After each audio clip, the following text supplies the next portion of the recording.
महाकाल की नगरी उज्जैन में पाकिस्तान के विदेश मंत्री बिलावल भुट्टो द्वारा प्रधानमंत्री और संघ पर की गई टिप्पणी पर विरोध प्रदर्शन किया गया। वहीं विरोध के दौरान बिलावल भुट्टो का पुतला जलाया गया। इस दौरान मध्य प्रदेश के उच्च शिक्षा मंत्री सहित बड़ी संख्या में कार्यकर्ता मौजूद रहे।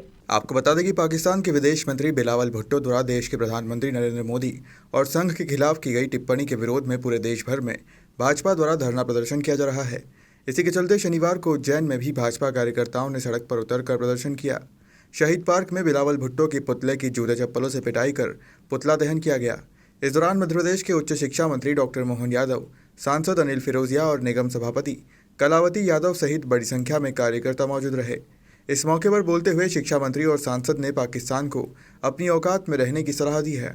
नेता सबके बीच मौजूद है जो समूचे विश्व की चिंता करता है, जो भारतीय संस्कृति की पताका दुनिया में फहराता है, जो कोविड के कठिन काल में दुनिया में दवाई भी देता है, भोजन भी देता है, वस्त्र भी देता है। और हमको ये भी बात भूलना नहीं चाहिए, जो दुश्मन देश हमारी देश की तरफ आंख उठा के देखते हैं, उनको घर में जाकर के ठिकाने लगाने का काम भी अगर कोई करना जानता है तो नरेंद्र मोदी और उनकी सरकार इस बात में जानी जाती है, जो सर्जिकल स्ट्राइक करती है, एयर स्ट्राइक करती है और लगातार जो देश विरोधी ताकतें हैं उनको उनके ठिकाने पहुंचाती है। मुझे इस बात की प्रसन्नता है कि आज के इस दौर में जो एक तरफ हमारा नेता लगातार आगे बढ़ रहा है, पास के पड़ोसी देशों के अंदर खास करके एक ऐसा देश जो अंदर से कंगाल हो गया, अंदर उनकी सारी व्यवस्था ध्वस्त हो गई, लोग भूखे मर रहे हैं, व्यवस्था बहुत छिन्न भिन्न हो गई, लेकिन उसकी अभी भी नियत इस नाते से कि येन केन प्रकार सत्ता हमारे हाथ में आ जाए, इसलिए उसके नेता गाए बगाए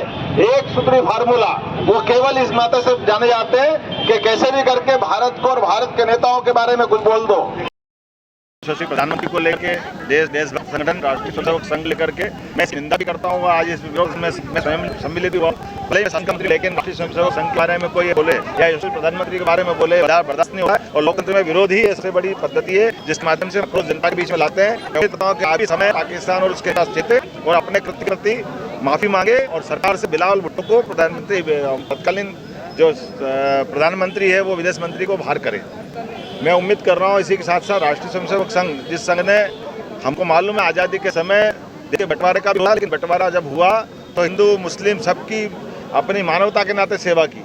और जब जब भी आपदा आती है राष्ट्रीय स्वयंसेवक संघ बगैर राजनीति पड़े वो सभी देशभक्तों के साथ खड़ा है। ऐसे में देशभक्त संगठन पर कोई प्रश्न लगाए या कोई खराब टिप्पणी करे वो भी विदेशी शत्रु ये बर्दाश्त नहीं किया जाएगा। मैं उसकी निंदा करता हूँ और उम्मीद करता हूँ कि इस पूरे घटनाक्रम पे सरकार अपना वक्तव्य देगी, पाकिस्तान सरकार, और बिलावल भुट्टो को बाहर करेगी। राहुल गांधी जी ने जो बयान दिया है सेना को लेकर, क्या मान? बड़ा दुर्भाग्य की बात है, जब भी देश चाइना की तरफ बात आती है तो के इतिहास में वो पन्ने ऐसे आते हैं जिसके कारण से चाइना ने भारत को नीचा दिखाया था कि परनाना ही उस समय प्रधानमंत्री थे और उसके बाद लेकर आज तक ये चीन के बारे में इनके सरकार रहती तो आँख उठा के नहीं देख पाए।